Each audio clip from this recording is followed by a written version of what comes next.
Welcome to Charts Today. My name's David Linton, and today's edition for Tuesday, the 29th of May, comes to you from London. And we saw the dollar surging yesterday, and we're seeing that again this morning.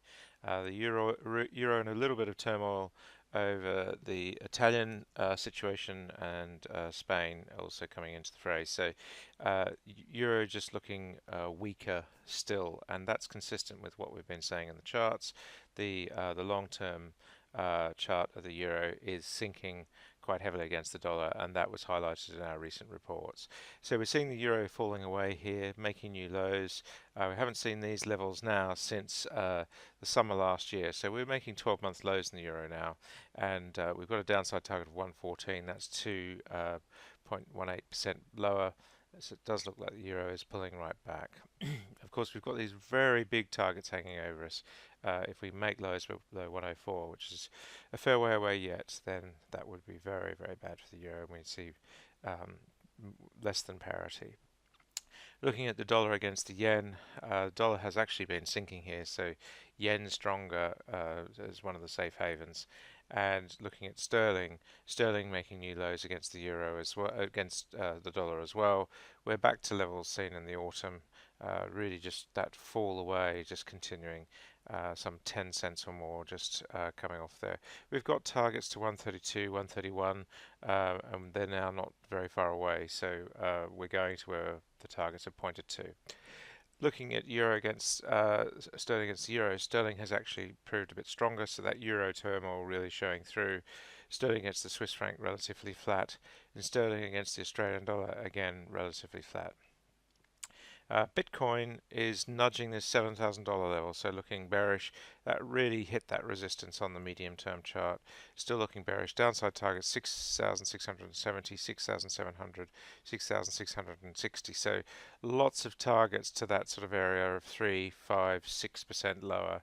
And we still do have these targets of around 6,100, 5,600 hanging over the price. So it does look like Bitcoin will go lower still. Looking at the US stock market, last week wasn't a great week for the market. We see here the weekly candles, always good to look at that weekly candle just showing through. And we're seeing here that we are still just struggling to break higher on the US market. It is a recovery, but it's a very slow recovery, and that's what's the key here. And if we look at some of the other indices, the Nasdaq is also just struggling to make new highs, and it's had long enough to do it. And of course, we're heading into the May period. Dow is also still struggling to get bullish above the cloud. And the broader based Russell index is actually looking better than the rest of the indices in that it's just starting to make new highs, but still a long haul for these indices to recover. Looking at the futures, we see the Nasdaq, the S&P future is down 0.5%, and looking at the Nasdaq, we're down a little bit on the Nasdaq E-mini, so not as much, but it is looking like the US market will open slightly lower. And taking a look at the UK market, FTSE 100, the UK market not yet open, and looking at the mid caps, also not yet open. So interesting to see that there. The DAX, the German index, looking higher here.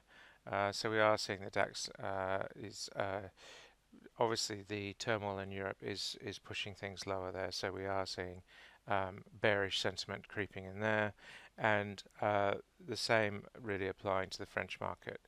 So we're seeing the sell-off really occurring off the back of the turmoil in the Italian elections. The Japanese market was down just under 0.5% overnight. The Hang Seng was down 2/3%, and the Chinese market was down 0.4%. So overall, Asia falling. The Sensex was down just slightly, and the Australian market actually bucked the trend, was up very slightly, but nothing to write home about. So overall, markets falling. Brent Crude has come back the last few days, having been at that $80 mark. We're now sitting at 75.42. That's an inevitable reaction, just pulling back in trend. We do still have these upside targets on the medium-term chart, so we're just seeing the pullback, and it'll be interesting to see what new upside targets come as a result of that. Looking at WTI, much the same picture, sitting at $66.80, so we've pulled back a good several dollars there on WTI as well. US natgas, we said targets last week of $3. We're sitting at $2.95. We've now got these targets 302, 298, and $3. This was the one that we were pointing to. So it does look like US natgas is going to finally break out and of this really tight range that we've seen over the last few months, and we're just now gradually creeping higher. So that is looking pretty good.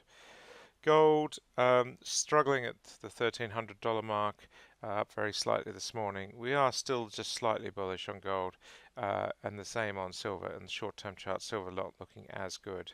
US 10-year yields falling away quite heavily, sitting at $2.88, and German bonds strengthening partly because of a flood to money to the safe haven bond market in Europe, and so we are just seeing the bond improving there, but and yields falling away in the US is helping there as well. Looking at the US tech majors, we've got Apple up 0.2% on yesterday. We've got Amazon also looking a bit higher, and if we look at Google, Google has been the laggard. It's still continuing to lag, medium and short-term bearish. So that is still overhanging the tech majors. And looking at Facebook, still just struggling in this mid 180s, have been here now for a couple of weeks. And last of all, Microsoft just struggling to break that $100 mark. That's the key level for Microsoft to get through, but still looking pretty good on all three timeframes. One of the better looking tech majors. That's it for today. Until tomorrow, happy charting. See you then.